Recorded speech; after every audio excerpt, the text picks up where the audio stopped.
আপনার এই ভিডিওটা প্রচুর পরিমাণে শেয়ার করবেন, হয়তো আপনার একটা শেয়ারের কারণে বাচ্চা আবার সুস্থ হয়ে আবার নতুন করে খেলাধুলা করবে। আসসালামু আলাইকুম। আমরা আছি এখন বর্তমানে লাকসাম বাধাখালী মধ্যমপাড়া। তো এই যে ছোট বাচ্চাটা দেখতে আছেন, অসুস্থ কিন্তু আগে কিন্তু অনেক সুস্থ ছিল, ঠিক আছে?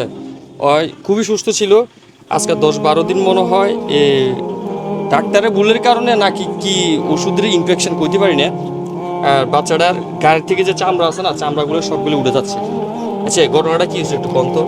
ঘটনাটা ঈদের পরে ও একদিন রাত্রে খানা খায়নি, কোরবানি ঈদের আগের দিন থেকে সারাদিন কোনো খানা খায়নি, রাত্রে ওখানে সকালে ওর খাওয়া দিছি, ও পানি দিছি, পানিও পালাই দেয়। পরে ডাক্তারের কাছে নিছি, ডাক্তারে ওষুধ দিছে, দেওয়ার পরে দিই এই ওষুধও কোনো কাজ না, সরকারি হাসপাতাল নিছি। আর ওরা বলতেছে আপনারা প্রাইভেটে নেন, বলছে যে প্রাইভেটে নেওয়ার মতন আমার কাছে কোনো টাকা নেই।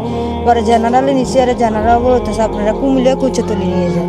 পরে দিই বাড়িতে আসার পরে আমার জাল করে মানে সবাইকে বলার পরে আমাদের টাকা টুকা দিছে। আরে আমি বাচ্চারা নিয়ে কুমিল্লা গেছি, কুমিল্লা যাওয়ার পরে ওরা দৌড়ি বলতেছে কি সমস্যা, বলছি যে ও খানা খায়নি, পেশাব করে না, এই সমস্যা।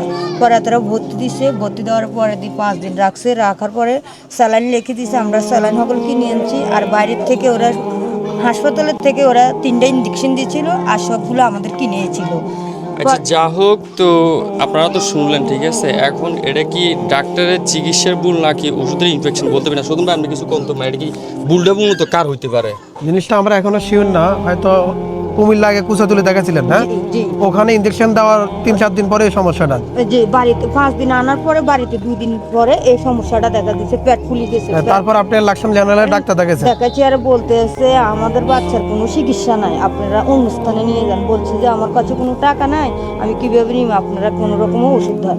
পরে দিয়ে আমার শহীদুল্লাহ স্যারে ওষুধ দিছে, ওষুধ দেওয়ার পরে দিয়ে এখন আমি পেটের ফোলা কমে গেছে, কমার পরে 2 দিন ভালো ছিল, 3 দিনের দিন আবার এগুলো দেখালো। এই চামড়াগুলো উঠা কি আর কমছে না?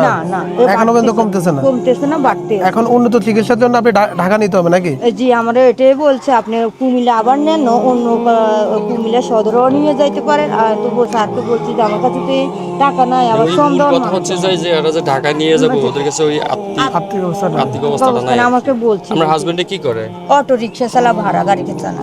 একজন অটো রিক্সা চালকের সন্তান, আর উনি অটো চালাইয়া কয়টা এরা বা ইনকাম করে।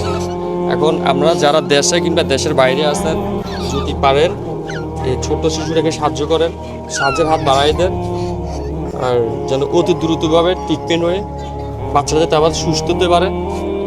আপনি কিছু আপনার এই ভিডিওটা প্রচুর পরিমাণে শেয়ার করবেন, হয়তো আপনার একটা শেয়ারের কারণে বাচ্চা আবার সুস্থ হয়ে আবার নতুন করে খেলাধুলা করবে।